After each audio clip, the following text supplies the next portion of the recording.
একটা হাতি আর একটা বিড়াল দুজনেই প্রেগনেন্ট, বাচ্চা হবে।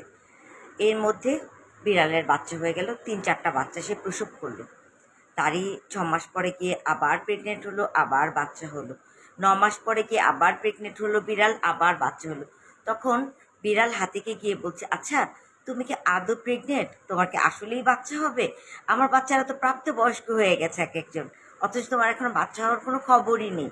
তখন হাতি বলল, আমরা 2 বছর পরে বাচ্চা জন্ম দিই, কারণ পৃথিবী বুঝতে পারে যে এখন বাচ্চাটা পৃথিবীতে জন্ম হবে, হাঁটতে পারবে, ও নিজের খেয়াল নিজে রাখতে পারবে, রাস্তা পার হতে পারবে। এই কারণে আমরা 2 বছর সময়ে আমাদের বাচ্চা হয়। এটা কেন বলা হয়েছে যে অনেকেই দেখবেন যে রাতারাতি আপনার চোখের সামনে দিয়ে খুব দ্রুত ধনী হয়ে যাবে, খুব দ্রুত সফল হয়ে যাবে। হতাশ হবেন না। আল্লাহ তখনই আপনাকে সফলতা দান করবে যখন আপনি উপযুক্ত সময় এবং আপনি বুঝতে পারবেন যে আপনার এই সফলতাটাকে আপনি কিভাবে কাজে লাগাবেন।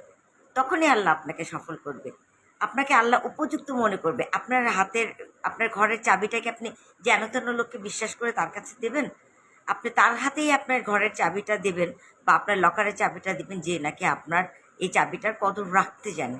সেম, যখন আল্লাহ বুঝবে যে এখন আপনি সফল হলে আপনি এটা রাখতে পারবেন, আপনার এই সফলতাটা আপনি বহন করতে, সহ্য করার ক্ষমতা আপনার আছে।